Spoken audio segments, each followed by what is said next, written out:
오늘은 저희가 이제 로마서 7장 1절에서부터 14절에 있는 말씀을 가지고 율법에서 벗어나 성령의 새로운 것으로라는 제목으로 이제 주의 말씀을 살펴보기를 원합니다.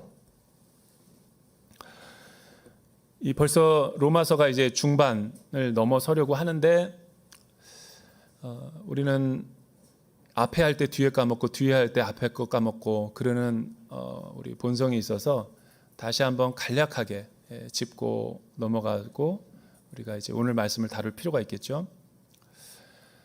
이 로마서는 굉장히 성경의 모든 이 어떤 성서 책보다도 이 복음을 가장 핵심적이고 또 가장 이 풀어서 체계적으로 잘 설명한 이 하나의 조직 신학과 같은 서신이라고 해도 과언이 아니죠.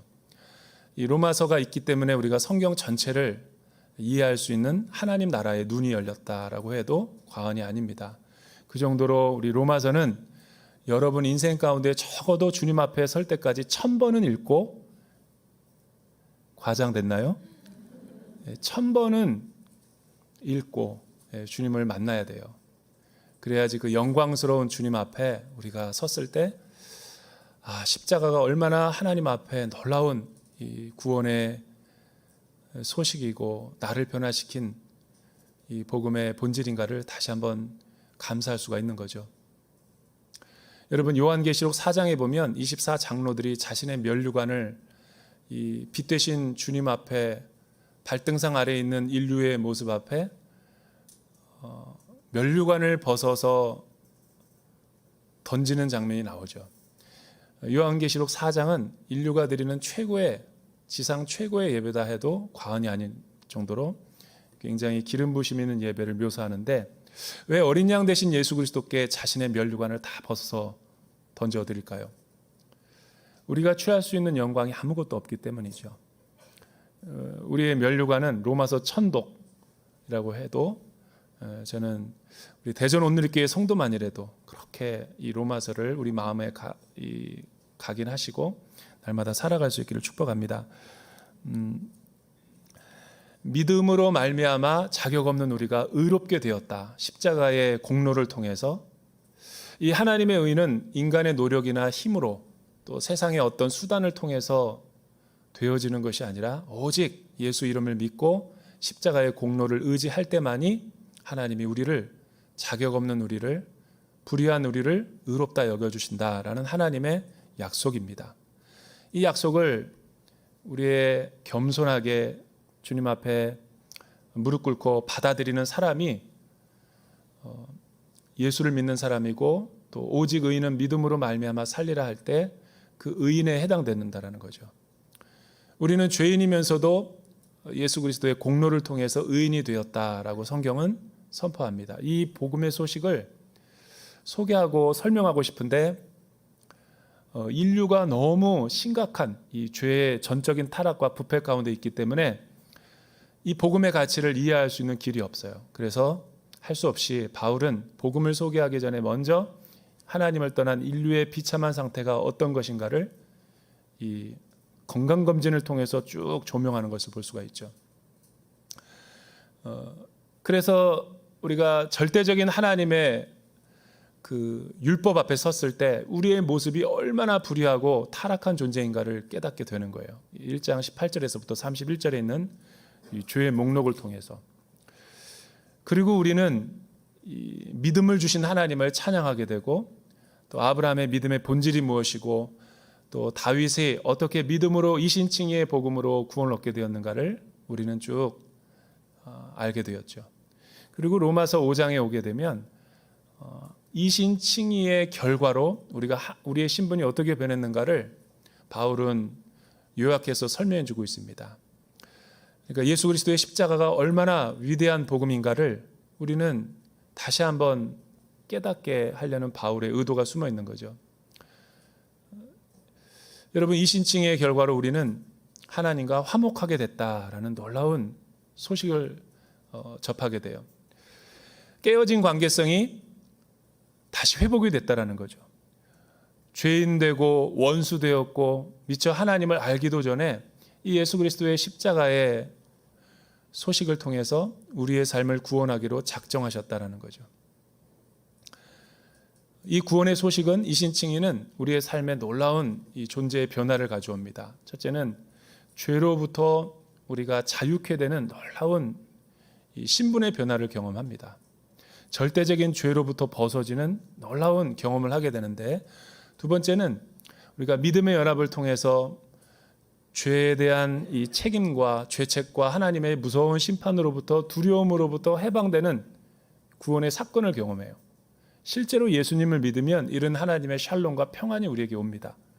여러분, 세 번째는 율법의 이 참소와 또 정죄로부터 우리가 자유하게 된다는 거죠.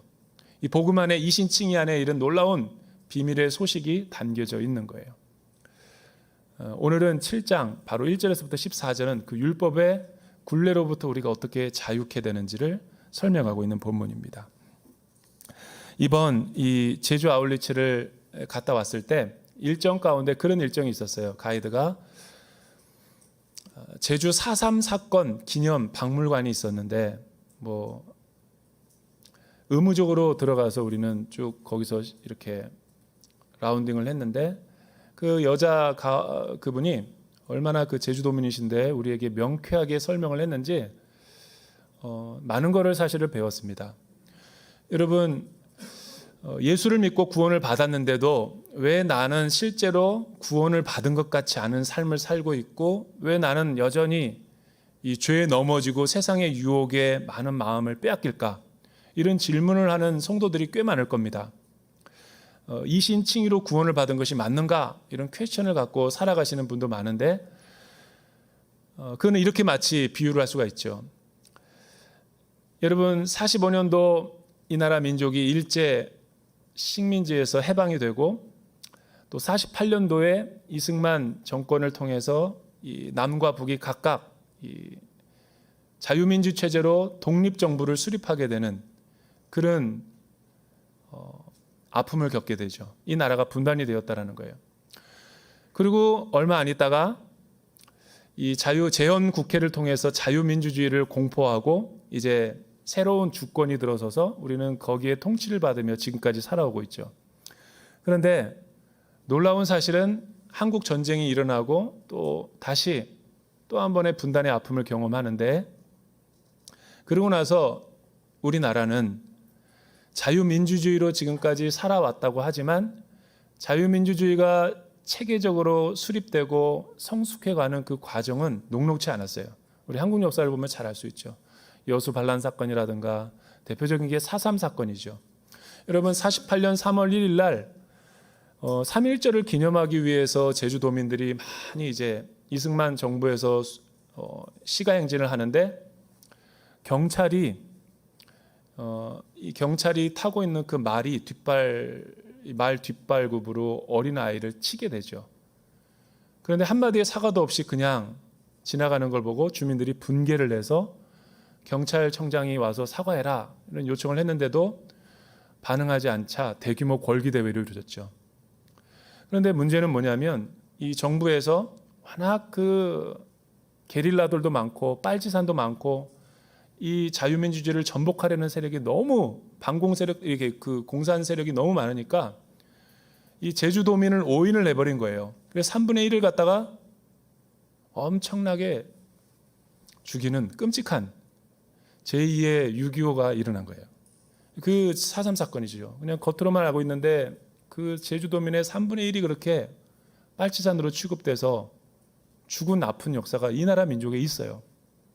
이 말이 왜 우리의 영적인 신분에 도전을 주냐면, 주권이 교체가 되고 하나님 나라를 백성이 됐음에도 불구하고, 예수 보혈을 통해서 우리가 구원을 얻었음에도 불구하고, 분명히 우리는 이신칭의로 의로운 사람이 되었음에도 불구하고 이 세상 가운데 실존은 여전히 죄에 넘어지고, 여전히 옛사람이 살아있고, 여전히 내 혈기대로 하고 싶은 대로 하려는 나의 죄의 본성이 살아있다라는 거예요.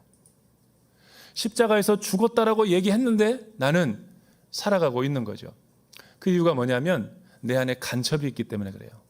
빨치산이 있어요. 아직 주님의 통치와 다스림 가운데 받지 않으려는 옛 성품과 기질이 살아있기 때문에 그런 것들이 나타나는 거예요, 내 안에서. 이거를 오해해가지고 나는 구원을 받지 못했다, 나는 분명히 믿는데도 왜 내 삶은 그렇게 살아가지 못할까, 혼란스러워하는 것은 일시적으로 중간기 가운데 있어요. 그러나 영원의 시간에 비교해서 구원받고 난 뒤에 이 짧은 인생을 살아가는 동안에 이 육신의 장막이, 아담의 몸이 벗어버리기 전까지는 계속 있을 거예요. 그러면 우리는 이 땅 가운데 살아가는 크리스찬으로서 어떻게 반응하며 살아야 되는가? 성령 하나님과 그 십자가를 붙들고 죄를 다스리면서 살아야죠. 그 능력과 그 힘이 예수 그리스도 십자가를 통해서 우리에게 주어졌기 때문에 그 예수 이름의 권세를 가지고 영적 전쟁을 하지 않으면 우리는 예수 믿으면서도 예수 믿지 않는 것처럼 살아갈 수 있어요. 우리 1절서부터 5절에 있는 말씀 우리 같이 한번 읽어볼까요? 율법과 그리스도인의 새로운 신분의 관계가 어떻게 변화가 됐는지 같이 한번 읽어보죠. 시작. 형제들이여, 내가 율법을 알고 있는 사람들에게 말합니다. 여러분은 율법이 사람이 살아있는 동안에만 그 사람을 지배한다는 것을 알지 못합니까? 결혼한 여자가 그 남편이 살아있는 동안에는 법으로 남편에게 매여 있으나 그 남편이 죽으면 남편의 법에서 벗어나게 됩니다. 그러므로 남편이 아직 살아있을 때 여자가 다른 남자에게 간다면 간음한 여자라 불릴 것입니다. 그러나 만일 남편이 죽으면 그 법에서 벗어나게 되므로 다른 남자에게 가더라도 간음한 여자가 되지 않습니다. 그러므로 내 형제들이여, 여러분도 그리스도의 몸으로 인해 율법에 대해 죽은 자가 됐습니다. 이것은 우리가 다른 분, 곧 죽은 자 가운데서 살아나신 분에게 속해 하나님을 위해 열매를 맺게 하려는 것입니다. 우리가 육신에 있을 때는 율법으로 인한 죄의 정욕이 우리 지체 속에서 작용해 죽음에 이르는 열매를 맺게 했습니다. 바울이 지금 뭐를 묘사하고 있는 것일까? 재혼의 가치? 이런 거를 얘기하려는 것이 아니라 옛 남편과 또 새 신랑을 비유로 들면서 은유적으로 예수 믿기 전에 우리가 율법의 종노릇했고 또 율법의 구속을 받고 있었고, 유대인이 아니라면 양심의 죄책에 우리는 올가매져 있어서 늘 양심이 우리에게 말하는 참소와 정죄를 당하고 살았다라는 거예요. 그러나 예수 그리스도가 나의 주인이 되면서 이 주권이 바뀌면서 우리는 더 이상 이 옛 남편, 율법이라고 일컬어지는 그 율법의 지배로부터, 양심의 지배로부터 자유하게 됐다는 걸 선포하는 거죠. 그러니까 율법은 왜 하나님께서 이스라엘 백성들에게, 인류에게 주었냐면 율법이 목적이 아니라 그리스도가 이 땅 가운데 오시기 전까지만 이 몽학선생으로 가이드 역할을 해주기 위해서 필요했던 거지, 그 율법을 완성하신 분이 예수님이시고 십자가의 사건임을 바울은 우리에게 묘사하고 있는 거죠. 이거를 옛 남편과 또 새 남편으로 비유를 하고 있는 거예요. 그런데 이 옛 남편은 꽤 고약한 남편입니다. 여러분, 우리 주변에 이런 분들을 많이 봤을 거예요. 옛날 어른들 가운데 참 그런 분이 많았는데 그 남편이 결혼하기 전에는 너무 나이스하게 해주고 잘해주고 사랑한다고 고백하면서 그냥 너무 많은 이렇게 사랑을 베풀어줘서 이 남자다라고 생각해서 결혼을 했는데, 결혼하고 나서 갑자기 돌변하더니 괴물로 변해버리는 그런 남편 지금도 있습니까? 여러분, 우리 주변에 한번 상상을 해보시면 꽤 있을 거예요. 일도 안 해, 경제적인 책임도 못 져, 삼식이어서 밥은 꼭 새끼 다 챙겨 먹어, 그리고 자녀를 낳았는데 부양은 안 해. 여기까지만 하면 좋은데 한 걸음 더 나가서 알코올 중독에 빠져. 그리고 계속 노름과 심지어는 외도와 바람까지 핀다. 이거는 말도 안 되는. 근데 여러분, 실제 대한민국의 가정이 얼마나 그런 지금 고통 가운데 있는지 몰라요. 그런 남자들의 고통을 겪고 있는, 또 외도를 하면서 이혼해달라고 당당하게 뻔뻔스럽게 얘기하는 남자들이 꽤 많아요. 그런 고통을 겪고 있는 아내들에게 말합니다. 절대 이혼해 주지 마세요. 왜냐하면 이 이혼을 여러분 그 합법적인 그 결혼이 있는데 가정 생활을 하고 있는데 바람을 피면 그는 간음이고 법적으로 불륜입니다. 그러나 이혼을 해주면 합법적인 관계가 끊어지기 때문에 부양 책임도 없어지는 거죠. 이 옛 남편은 너무 이 아내를 힘들게 했고 우리의 삶을 고통스럽게 했어요. 그리고 이 세상의 가정제도 가운데 여러분 가장 힘든 관계가 이 며느리와 시어머니의 관계죠. 그래서 시어머니 시집살이 안 해본 사람은 그 고통이 얼마나 큰지 모르죠. 두 번째는 시누이 시집살이도 있는 거 아시죠? 잘못된 시누이한테 한번 찍히면 인생이 고달픕니다. 예수 믿어도 치유가 안 돼요. 제가 그 며느리들이 얼마나 고통을 당한다는 것을 그 여성들을 이렇게 사역하는 130명 그 그룹에서 130명의 그 간증을 나 혼자 남자로서 다 들어야 되는 이 고통을 시간을 제가 겪었어요. 주님 어떻게 만났는지 예수제자 훈련학교를 할 때 학생과 간사가 의무적으로 들어야 되는데 내가 너무 충격을 받았어요. 다 한 사람도 빼놓지 않고 시어머니로부터 받은 상처를 얘기하는데 그날 내가 대표로 사과했습니다. 우리 대한민국 남자를 대표해서. 굉장한 사실은 트라우마가 있는 거예요. 너는 내 딸이다. 이건 거짓말이에요. 여러분 또 하나는 시누이가 그렇게 괴롭히는.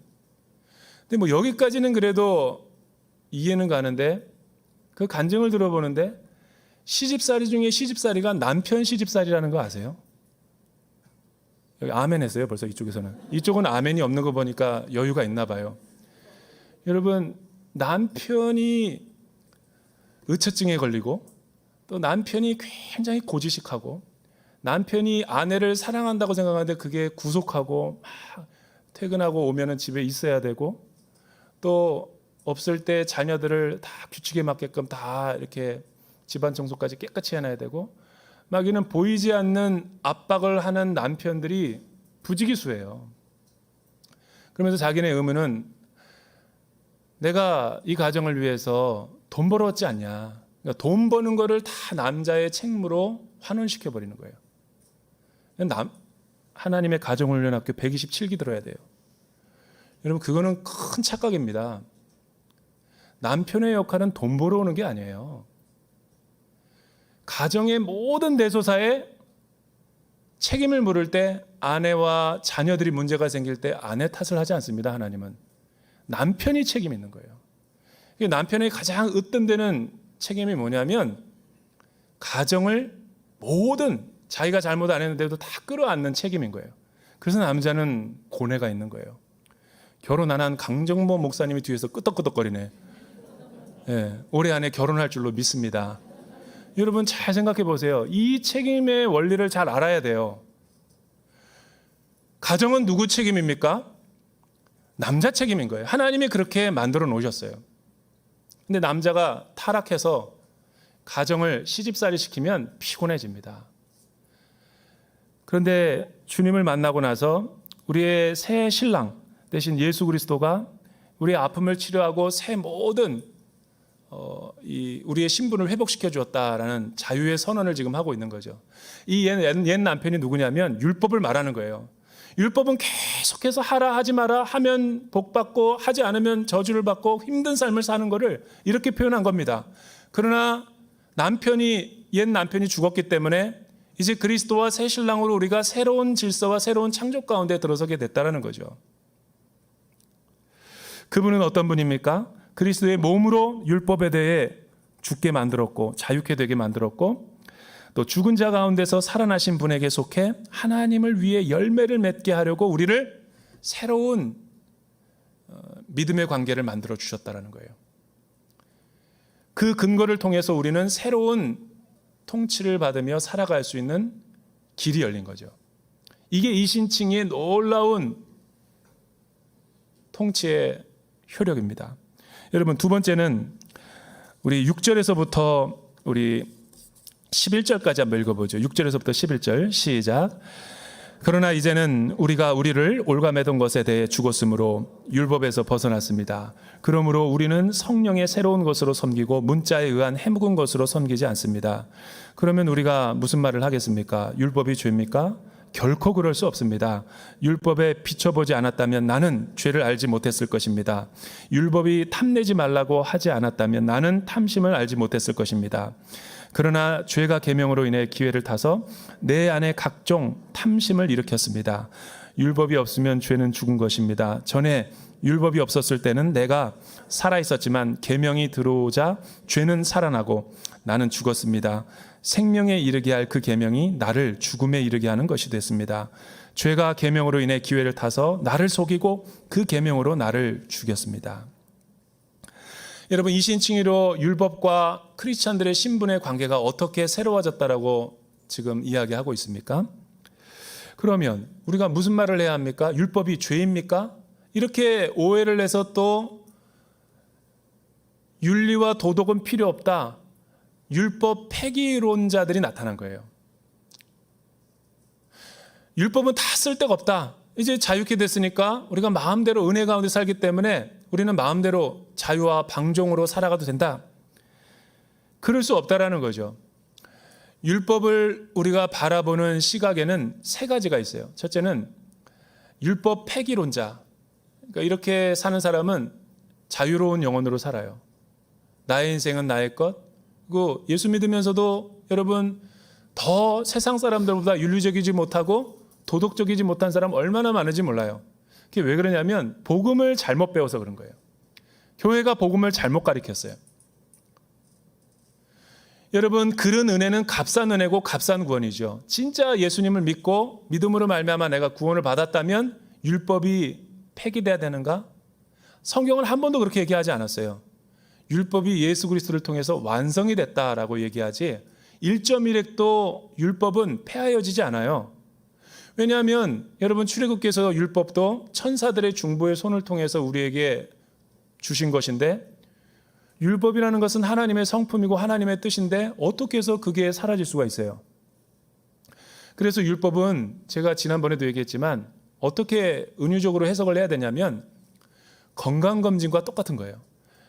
우리 집사님도 계시지만 의사, 충남대에서 최근에 어떤 분이 저에게 굉장히 VIP 건강검진을 했다고 얘기하셨어요. 근데 그분은 몸이 아파가지고 일반 병원에서는 알 수 없어서 굉장히 그 비싼 기기를 검사를 받았대요. 관 속으로 들어가는 것이라서 기분은 나빴는데 쭉 스크린을 한대요, 몇 번. 그러면 우리 몸 안에 시트가 쫙 나온대요. 뭐가 콜레스테롤 수치까지 한 번에 다 스크린이 된대요. 얼마나 시대가 좋아진 거예요. 여러분, 그 건강검진을 결과 암이 종양이 발견된 거예요. 의사가 내일 당장 수술해야 됩니다. 여러분, 건강검진은 율법이죠. 율법은 우리에게 무엇이 죄고 죄가 아닌지, 탐심이 왜 죄가 되고 내가 왜 도덕적이지 못한지 보여주는 반면 거울이 되는 거예요. 그러나 건강검진 기능이 나에게 병을 발견하게 해줬다고 그래가지고 나에게 생명을 줄 수는 없죠. 의사가 수술하고 심장 이식이든지 간 이식을 해야지만이, 종양을 떼어내야지만이 새 생명을 주는 것처럼 율법과 그리스도와의 관계가 그거라는 거죠. 율법은 선하고 거룩하고 의롭고 좋은 겁니다. 그래서 율법 폐기하면 안 돼요. 그러나 또 이렇다고 얘기해가지고 반대로 율법은 소중한 것이다, 그래서 또다시 예수 믿고 율법주의자로 돌아가는 사람이 있어요. 교회에 오면은 이렇게 현미경 가지고 막 순모임 활동하면서 사역하면서 온 구석구석을 다니면서 사람들 비판하고 무시하고 깔보고 정죄하는 분들이 있어요. 신앙의 연륜이 좀 오래됐다고. 이 율법주의자예요. 예수 믿고도 도덕적인 우월의식과 자기가 뭔가 저 사람보다 낫다라는 생각이죠. 율법주의자들의 문제는 두 가지예요. 첫째는 교만해요. 자기의 힘으로 구원을 얻는 것으로 착각을 해요. 두 번째는 다른 사람을 깔보고 무시해요. 그리고 비판해요. 그렇게. 요건 어떻고 저건 어떻고 요건 어떻고 저렇고. 우리 주변에 따지는 사람 많죠. 율법주의자일 가능성이 높아요. 진짜 믿음이 있는 사람은 그렇게 행동하지 않습니다. 근데 또 그런 사람들의 특징이 모든 모임에 빠지지는 않아요. 여러분, 한국 교회를 이렇게 만든 게 누구 때문인 줄 아세요? 율법 폐기론자 때문이 아니에요. 내가 보기에는. 율법주의자들이 너무 많아요. 그러니 교회는 은혜가 사라져 버리죠. 그러면 율법은 어떻게 해석해야 됩니까? 그리스도 안에 있을 때 율법은 가치가 있고 의미가 있는 거예요. 여러분, 그 율법주의자들의 특징이 뭔지 아세요? 함정이? 자기가 지킬 때는, 율법을 지킬 때는 남들을 그렇게 비판해. 근데 분명히 성경은 말하죠. 율법의 행위로는 구원을 받을 만한 사람이 없다. 그런데도 사람들 앞에 우쭐대면서 자기가 의롭다라고 얘기하는 것은 하나님을 거짓말장애로, 성경을 거짓말로 만드는 거예요. 사람들이 볼 땐 그런 척해요. 그러나 아무도 보는 이 없을 때 어떻게 살아가는지 아무도 몰라요. 만약 그게 사실이라면 예수님은 바리새인을 책망하지 않았죠. 그러니까 이중 생활을 하고 위선적인 삶을 사는 거예요. 이 세상에서 율법으로 의로워지는 사람은 아무도 없어요. 지금 아무리 신앙생활이 좋다 하더라도 하나님의 십자가를 통해서 내가 이렇게 서 있는 거지, 자격 없는 자가. 이게 은혜 받은 사람이지. 그리고 남들의 허물을 보면 불쌍히 여기고 판단하기보다는 기다려주고 중보하고. 교회가 이게 사라졌다라는 거죠.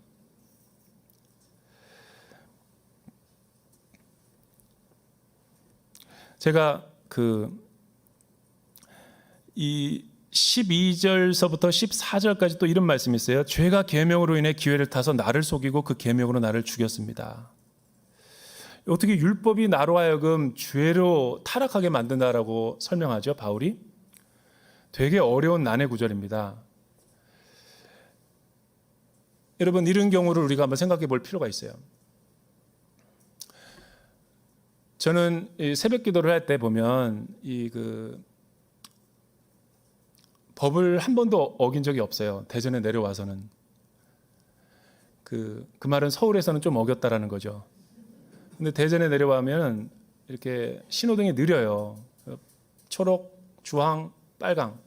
근데 그 새벽에 이렇게 가로등도 불빛이 없는데 새벽 4시에 나오면 이 트럭이 이렇게 막 와요. 제 뒤에. 그러면 이제 뒤에서 빵빵거려요. 그 새벽에. 순간 내가 가야 되는가 보면 빨간불이에요. 안 가고 있었더니 옆으로 우회하더니 창문을 내더니 그 새벽에 엄청 욕을 해요. 내가 갈등도 여러 번 했습니다. 그냥 가 말어. 아무도 보는 이 없는데.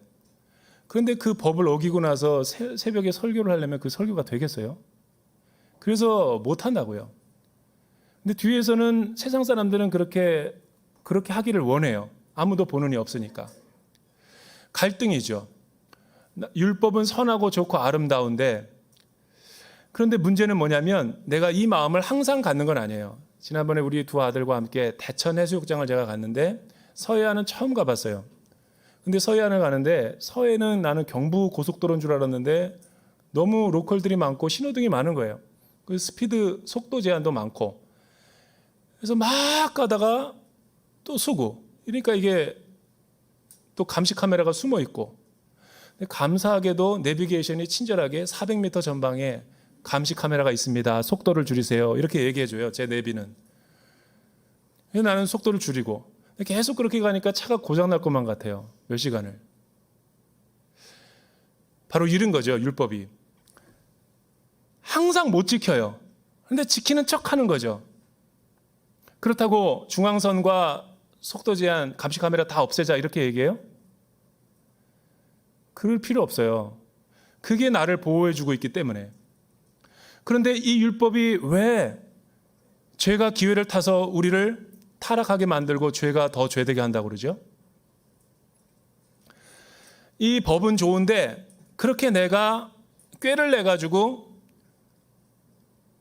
이중적인 위선을 하고 있다는 거예요. 그러면서도 나는 법에 저촉되지 않았다라고 자랑하는 듯한 사람들이 많은 거죠. 지난 정부 때 아파트 시행 정책이 얼마나 많이 바뀌었어요. 20번은 넘게 바뀌었습니다. 얼마나 국민들이 혼란스러워해요. 국가는 법을 만들지만 국민들은 정부를 바꿔버립니다. 이 무서운 교훈이죠. 그렇게 바뀐다 그래가지고 국민들이 법을 지켜요? 우리나라 부동산은 메시아도 못 바꿔요. 그래서 그거는 시장에 맡겨야지, 그걸 자꾸만 바꾼다고 하면 더 지능적이게끔 법을 피해가는 망이 생기는 거죠. 여러분, 청소년 저촉법이 있어요. 이 청소년 그 촉법 제도가 지금 문제죠. 심신미약과 나이가 어린 사람들이 우발적으로 했던 것을 충동범죄로 보고 법을 처벌을 안 해요. 근데 어떤 청소년들은, 여러분 스마트폰과 아이패드로 요즘 초등학생들은 고등학교 3학년의 지식을 갖고 있어요. 실제로 그럽니다. 학교에서 배우는 게 없어요. 얼마나 똑똑해지는지 몰라요. 정보혁명으로. 그런데 고3 지능의 모든 걸 다 알고 있는데 우발적으로 범했는데도 법을 피해서 그런 걸 악용하는 청소년들이 있죠. 그 말이죠, 지금. 크리스천임에도 불구하고 그런 사람들 많아요. 여러분, 텔레그램은 사실은 좋은 선한 목적을 위해서 만들어졌죠. 비밀 대화. 여러분, 누가 사랑하는 사람과 많은 사람들 앞에서 공개적으로 대화하는 사람이 있어요? 사랑의 언어를. 줌이 그래서 만들어진 겁니다. 사랑하는 연인들을 위해서 멀리 갔을 때. 우리 순 공부를 위해서 만들어진 게 아니라고요. 그런데 이 텔레그램 방이 어떻게 변질돼 버려요? 그 법으로 모든 대화가 보호된다라는 것을 악용하는 거죠. 그래서 성착취를 하는 거고 노예를 만드는 거죠. 예수 믿고 구원받은 이 악한 세상에서 이런 일들이 얼마나 많은지 몰라요. 그런데 이 율법에서 자유케 하신 그 하나님에게 새로운 질서와 통치 가운데 거하려면 어떻게 해야 돼요? 내 힘으로는 안 돼요. 자기를 부정하고 또 하나님의 십자가로 구원에 감사하면서 날마다 주의 함께하며 통치를 받아야 되죠. 자기를 부인하고 통치를 받는 좋은 비결이 뭐냐면 양육을 받아야 되는 거예요. 나 구원받았다 그래가지고 막 날라리 오반장처럼 살면 안 되고 공동체 안에서 또 겸손하게 주의 권위에 순종하면서 이 받은 은혜와 질서를 더 재생산해 나가야 되는 거죠. 이게 성화고 영화예요. 주님 오시는 그날까지 계속 우리는 그렇게 그리스도의 형상까지 자라나는 거죠. 그렇게 이 학기를 양육으로 승리할 수 있기를 주님의 이름으로 축복합니다. 기도하겠습니다. 사랑하는 주님 감사합니다. 오늘 말씀을 통해 우리의 잠자는 영혼을 깨어 일으켜 주심을 감사합니다. 주님, 율법의 자유함을 우리에게 주셨는데 이 율법의 자유함을 오남용하지 말게 도와주시고 이 자유를 오남용하지 말게 하시고 우리가 받은 이 자유로 서로 사랑의 종노릇을 하게 하여 주시옵소서. 예수님의 이름으로 기도드립니다.